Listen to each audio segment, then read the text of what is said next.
We are Norali Diaz and Adriana Echeverria, and this is our presentation on the topics studied on Units 1 and 2 of the subject Introduction to Tourism. Years ago, the Greeks and the Romans began traveling the world in search of food, better weather, for war and commerce. Later on, they began traveling for pleasure, religion, accommodation, thermal baths, gambling, barter, leisure, sports, relaxation, and prostitution. The Romans had a large road system that helped them move easily, but when the Roman Empire fell, most of the roads were also destroyed. Then, around the mid-1600, appears what is known as the Grand Tour. This was the first experience of studying abroad, and its main goal was to broaden one's education, mark the end of childhood, and gain new experiences. However, over time, the motivation also became leisure and pleasure. These trips were usually taken by sons of aristocrats. According to the book International Tourism: A Global Perspective, the term mass tourism refers to the tendency to create mass demand for specific locations or experiences, as well as the accommodations and transportation to serve such demand. Throughout the years, the search for pleasure surpassed the search for knowledge while traveling, and members of the middle classes started to imitate the traveling behavior of the upper middle classes, thus setting a foundation for mass tourism to appear. The improvement of social and labor rights and the rise in real income supported the development of mass tourism during these years. An important person for tourism was Thomas Cook, born in England in 1008. He was the first travel agent and is seen as the inventor of organized holidays groups. In his first all-inclusive holiday in 1814, he took over 500 people from Leicester to Loughborough and supplied meals and brass music.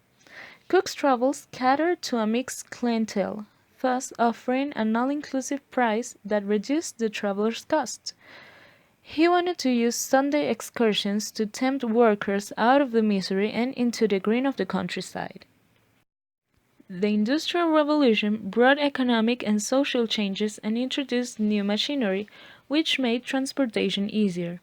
These developments enabled an increase in carrying capacity and a reduction of the cost of traveling. While the railroad was not created to promote tourism, it played a big part in its growth. After all, we can say that tourism is an industry that has been historically tied to the ever-growing globalization trends. Nowadays, in the 21st century, the tourism industry is larger than ever. Tourism can improve livelihoods, unite communities, safeguard and celebrate heritage, and build bridges throughout the world between people of different cultures and backgrounds. Some characteristics of tourism in the 21st century. Nowadays, tourism is seen as a tool for conservation, to fight against poverty and to maintain heritage. Tourism now brings more awareness to social and natural conservation issues. Tourism activities have also been forced to specialize to compete.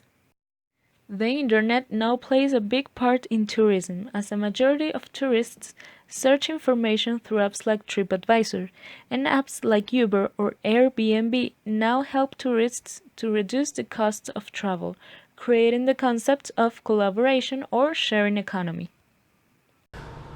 The components of the travel industry are cultural and natural attractions, transportation and infrastructure, accommodation and basic services, tourism, development, promotion, and ancillary services. They all work together to create a holiday for a customer. There are also three basic forms of tourism: domestic, inbound, and outbound tourism. These three basic forms are: domestic tourism is, for example, when people take a holiday or day trip within their own country. Inbound or incoming tourism are visits to a country by visitors who are not residents of that country. The visitor travels to a place outside his usual environment and their visit lasts more than 24 hours. Outbound tourism is the activity of residents of a given country traveling to and staying in place outside their country of residence and outside their usual environment, usually for business activities. The hotel industry deals with guest accommodation or lodgings, also offers food and drinks and other types of services depending on the type or category. This industry not only refers to hotels, but also to motels, resorts, inns, and other forms of overnight accommodation. There are more than 700,000 hotels worldwide. The global hotel industry is dominated by hotel chains.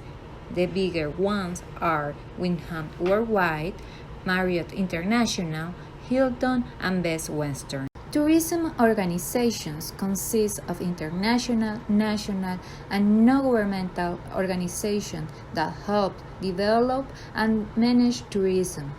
They exist to have a control on tourism in the zone. They make laws, educational training, and work to improve the tourism experience.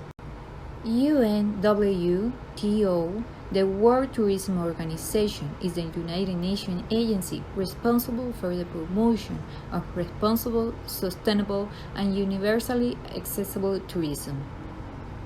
Here in Venezuela exists the Ministry of Tourism, whose mission is to facilitate the necessary mechanisms for the development of tourism, the promotion of a tourist culture, and the protagonist participation of the actors that make up the national tourism system.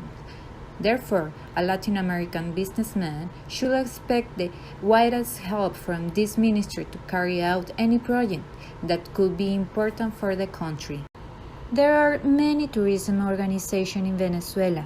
Between them, we can find some such as Venetur, Venezolana de Turismo, INATUR, Instituto Nacional de Turismo, ABAVIT, Asociación Venezolana de Agencias de Viaje y Turismo, FENAOVEN, Federación Nacional de Hoteles de Venezuela, ABECINTEL, Asociación Venezolana de Hoteles 5 Estrellas, and many others. To conclude this amazing topic, tourism has much to offer and background that anybody can imagine. Tourism has had a long period of evolution. Today, we can see a large number of organizations in favor of the travelers and tourists for the improvement of quality of service. Also, just as for some countries, it is an important source of income for the support of it. Tourism, as we have seen it, has advanced, but we are sure that this will continue to be in this way.